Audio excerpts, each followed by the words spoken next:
Bali, nagra-rattle yung relay and then may protect, oh. Yan. Yan yung issue na dapat natin gawin.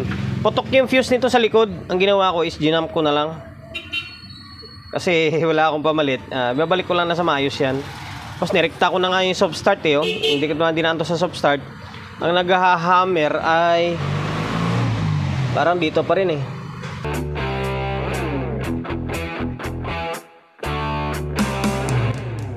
Okay guys, welcome to my vlog. Ayun, for today's video, na yung pangalawang unit na gagawin natin. Galing Batangas, yung sa previous vlog natin. Eh, ito yung kasama niya, DIY ng mga power amplifier.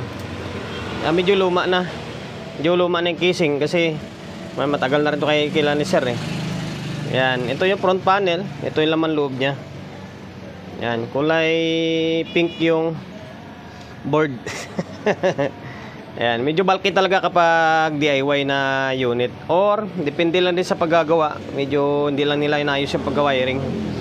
Ayan, ang issue nito, kaya dinala to dito sa akin, yung isang amplifier na yung natin ginawa is naka-protect yun. Tapos kabila, walang audio. Ito naman, parang totally naka-protect, eh. Ay, papakita ko sa inyo. Ayan, naka-plug in na. Valve na tayo. Kasi ninyo, o yan, o. Ba? Nagra-rattle yung relay and then may protect, oh. Yan. Yan yung issue na dapat natin gawin. Putok yung fuse nito sa likod. Ang ginawa ko is ginamp ko na lang. Kasi wala akong pamalit. Babalik ko lang na sa maayos yan. Tapos nirekta ko na nga yung soft start, eh, oh. Hindi ko na dinaan to sa soft start. Ang naghahammer ay parang dito pa rin, eh. Ito sa may soft start niya, eh. Nirekta ko na nga yan, eh. So ngayon, bali, di ko alam kung paano simulan nito. Agali ko na lang, gagawin natin na lang dito ay patinuin muna natin yung dalawang channel niya ito. Tatanggalin ko muna yan.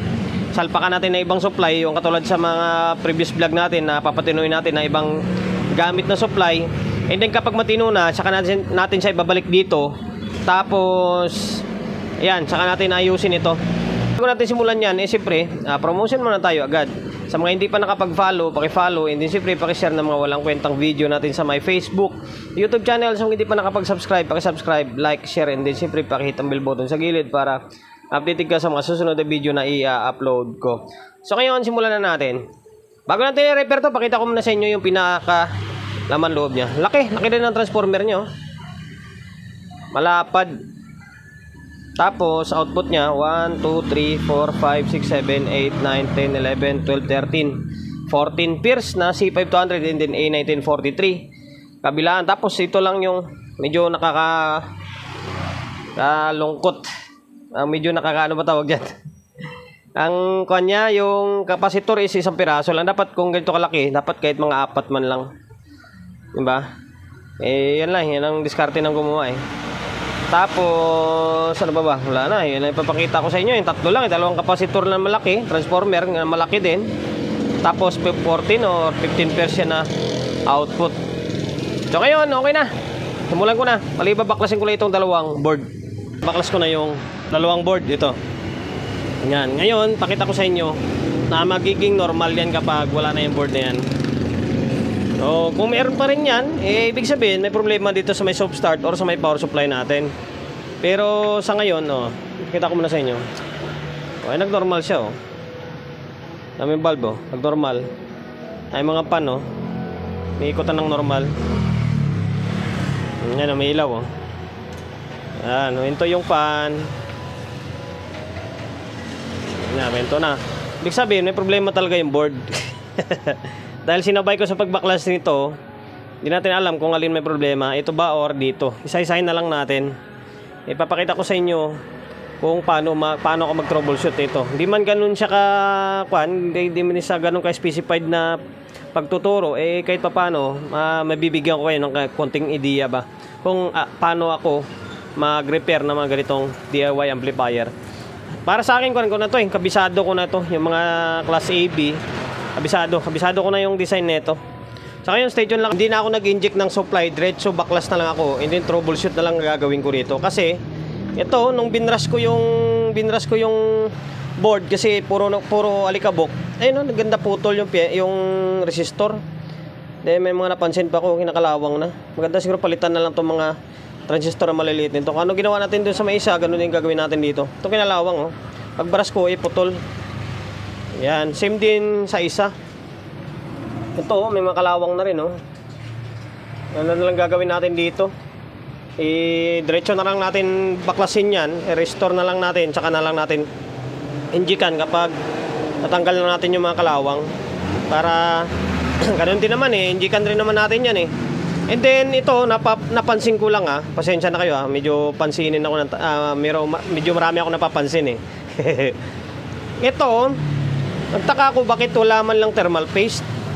Yan, ito tip sa mga baguhang technician tulad natin na nagpaplano o nagbabalak na magbuo ng mga amplifier. Huwag niyong kalimutan maglagay ng thermal paste. Ito, tulad nito, kahit anong brand, akin to Miami, kahit anong brand, basta thermal paste or silicone compound is gumamit kayo niyan para sa may heatsink. Siya yung mag-absorb ng init mula dun sa may hindi mag-absorb, siya magpapasa mula dyan sa may transistor papuntang heatsink to transistor. Wag niyo kalimutan. Ito wala talaga siya. Makasabihin niyo natuyo lang. Wala tingnan niyo.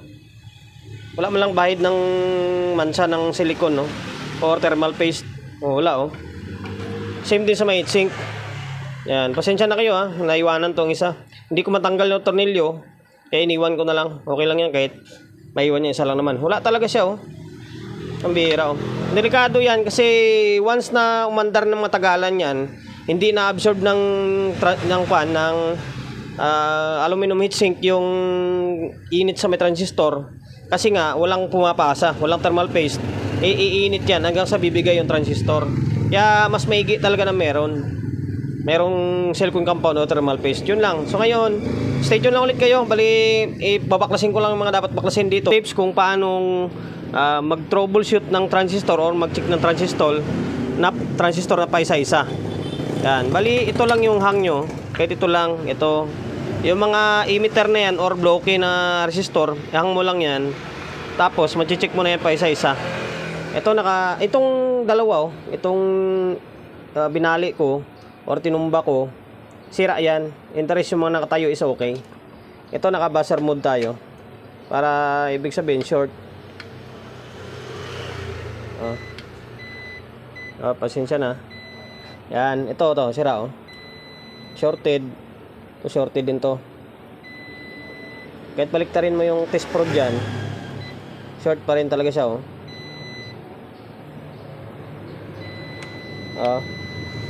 yan, hindi katulad sa iba, buo yan hindi magbabuzzer yan.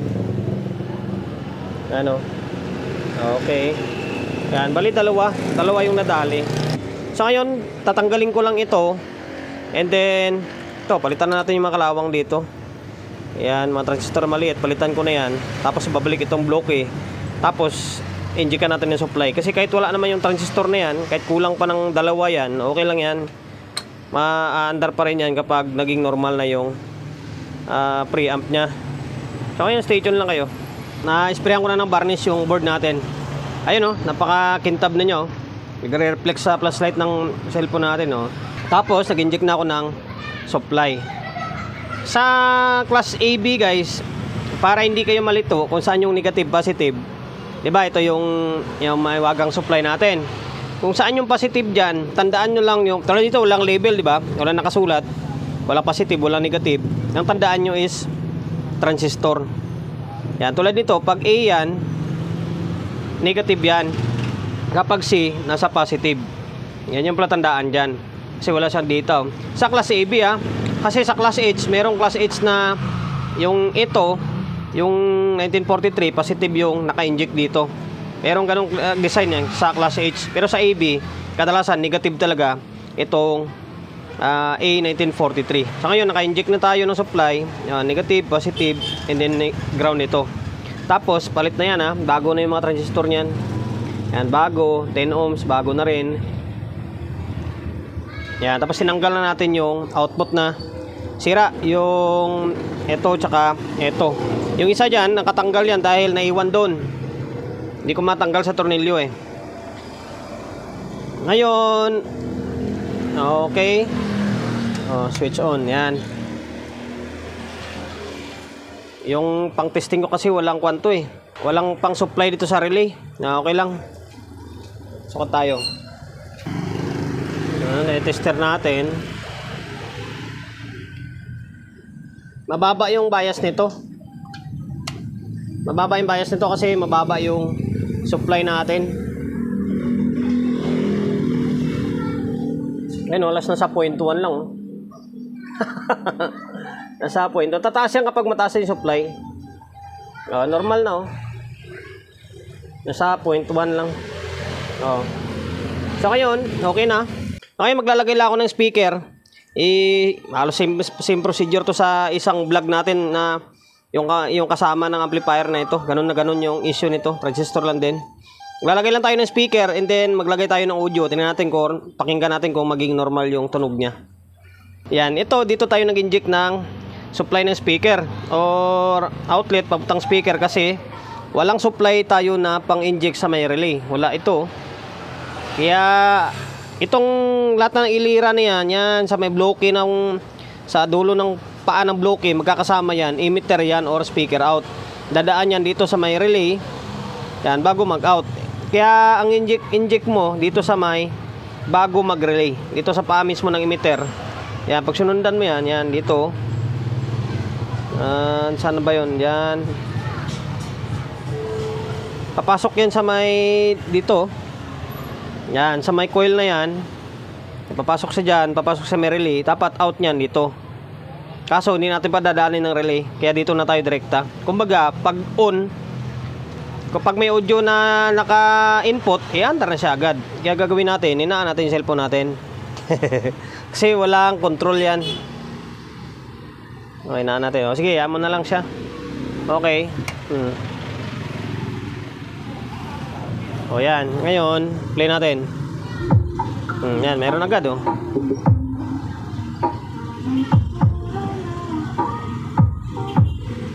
Okay na, maandar na, matino na yung tunog. Yan inaan ko.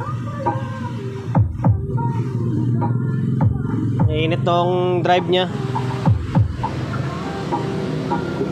Okay na. Off natin para hindi tayo makapiright. Tingnan mo, naka-off na yung supply, umaandar pa rin. Unti-unti lang yung malulusaw kasi mayroon pang karga yung kapasitor. Yan, nawawala na siya. Ayan, wala na. Tuluyan na yung supply. So ngayon, stay tuned lang kayo. Babalik ko lang muna itong board. And then, diretso na tayo troubleshoot sa may isa. Isa naman ulit. Halos copy ko lang to. Copycat lang ng isang procedure na ginawa natin sa isa. Ito na. Nabaklas. And then, na-troubleshoot ko na. Para hindi na mababa yung walang kwentang vlog natin. Kasi sa halos same lang din naman ang procedure sa isang board Ito yung isang board. Yan. Ito yung una nating repair. Okay na. May mga thermal paste na yan. Nalagyan ko ng thermal paste. Tapos, wala na tayong magagawa dyan sa may kumapit na dumi. Kahit anong brush ko, kahit anong kuskus ko, hindi na talaga siya matanggal. Yan. Ito, okay na ito. Tapos, ito, okay na rin. Isprayan ko na rin siya ng varnish. Yan. Tapos nag-inject na ako ng supply para sabi ko nga hindi na umaba yung walang kwentang vlog natin kasi wala namang walang sira yung output nito. Bali yung maliliit na transistor lang pinalitan ko na rin kasi kinalawang na siya. Yan. Lahat ng transistor na to 1, 2, 3, 4, 5, 6, 6 pinalitan ko na. Tapos ito 10 ohms tapos dalawang 10 ohms kasi kinakalawang dyan. Tapos dito sa may itong 3.3. Yan, pinalitan ko na rin ito. Kasi kinalawang na. So ngayon, ito. Meron ng supply na naka-inject. Tapos, may speaker na rin nakakabit. Tapos, meron na rin audio source. Yung audio niyan is ito yan. Kung saan yung 10 UF, 50 o 7, and then 50 na 10 UF kadalasan dyan. Yan. Okay na. Ngayon, audio ko na natin to. Testing na natin. Para may balik na natin sa heatsink para hindi na sorry. Hindi na mabay walang kwentang vlog natin. Hindi umilaw kasi mababa lang yung transformer natin. Pero nasa 33 volts din yan. Ito. Lapitin natin tong Input natin. Meron, no? Marinig nyo. Yan, meron. Ngayon, lalagay ko lang to sa may cellphone natin. Teka lang. Ngayon, play natin. Andar agad to kapag maganda yung audio kasi walang control. Karekta tayo. Yan, meron, mahina. Volume natin. Ano, meron na, oh. Mainit yung output. Yan, okay na, normal na. Ibig sabihin, yung kabilang channel lang ulit yung nadali nito. Itong pinakamalala ng problema dito. Bali, ito, recondition lang. Binalitan na natin yung mga transistor maliliit dyan para di na siya gaano kalawangin. Sa ngayon, stay tuned lang kayo. Bali, babalik ko lang ulit ito sa my heatsink para matapos na walang kwentang vlog natin. Mahirap pa naman magbalit nito kasi puro dinat yung mga tornilyo nito. Okay guys, bali, eto. Na ibalik ko na lahat-lahat. Ito, naipwesto ko na yung dalawang board natin. Ito. Imbis na tornilyo yung nalagay rito.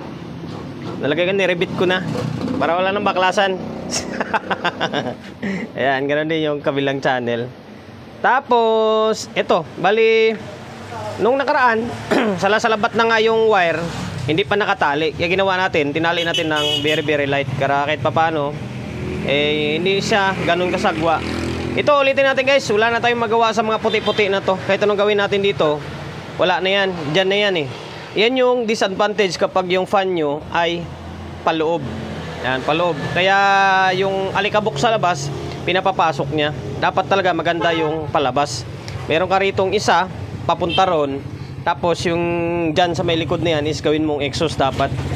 Yan na yan eh. Diyan na yan eh. Yan na lumabas sa tawas. Wala na tayong magawa dyan. Tapos, huwag nyo nang pansinin yung kalat niya. Basta ito, tinali na lang natin. Nirepair lang natin to or nirestore lang naman eh. Yan na. Tapos, naglagay na ako ng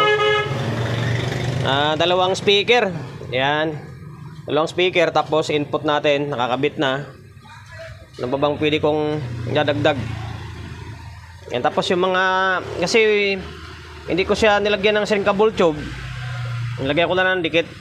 Yan, sealant na lang. Para hindi siya basta-basta matatanggal.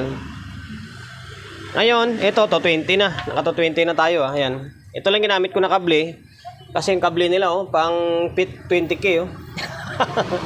Ayan, naka to 20 na. Tingnan nyo. Yan. Una. Yung ilaw dito, wala siyang ilaw na lagyan ko ng flashlight. Wala siyang ilaw na para sa power. Ang power niya, ito lang talaga, oh, on off niya. Yung meron lang dyan is yung signal and then protect lang. Pag on mo, ilaw mo na yung protect. Ulitin natin. Ano, tingnan nyo. O yan, nakailaw yung protect. Yung signal, saka siya magkakaroon ng ilaw kapag may audio na. So, ngayon, play natin yung audio source natin. Ito sa cellphone. Dalawang speaker yan guys, naka-stereo tayo.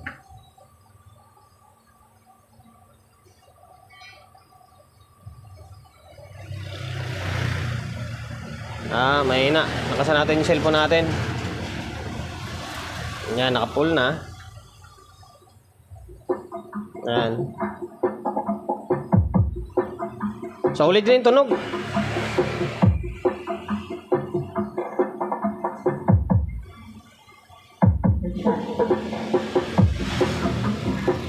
Yung isa. Ayan.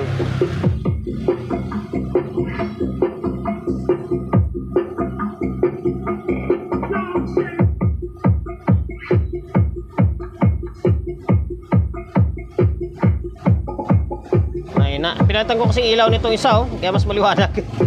Napunti kasing ilaw dyan eh. Ayan. Paging ko sa inyo.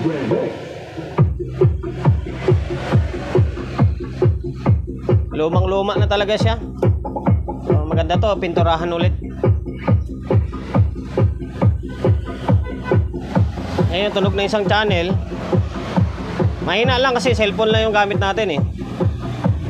Ito naman yung isang channel. Ito yung dalawa. Pero maganda yung lagabog niya. Yung design nito, pagkakalam ko is Yamaha ito eh. Yamaha na 4.5 yata.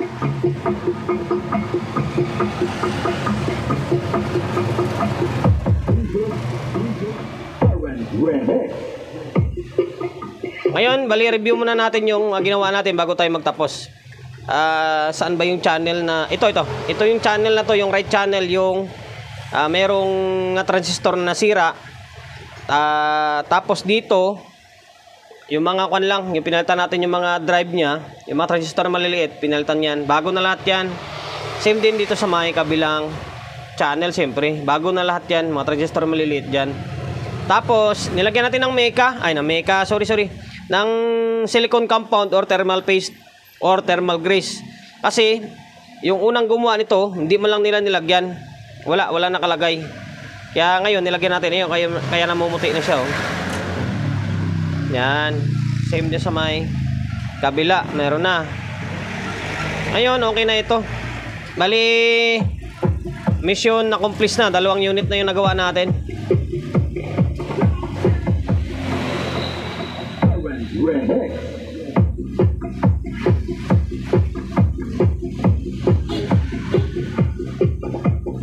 Ganun lang talaga kalakas yan kasi wala siyang processor eh. Mga power amplifier is wala talagang, hindi yan ganun kalakas kapag wala siyang processor.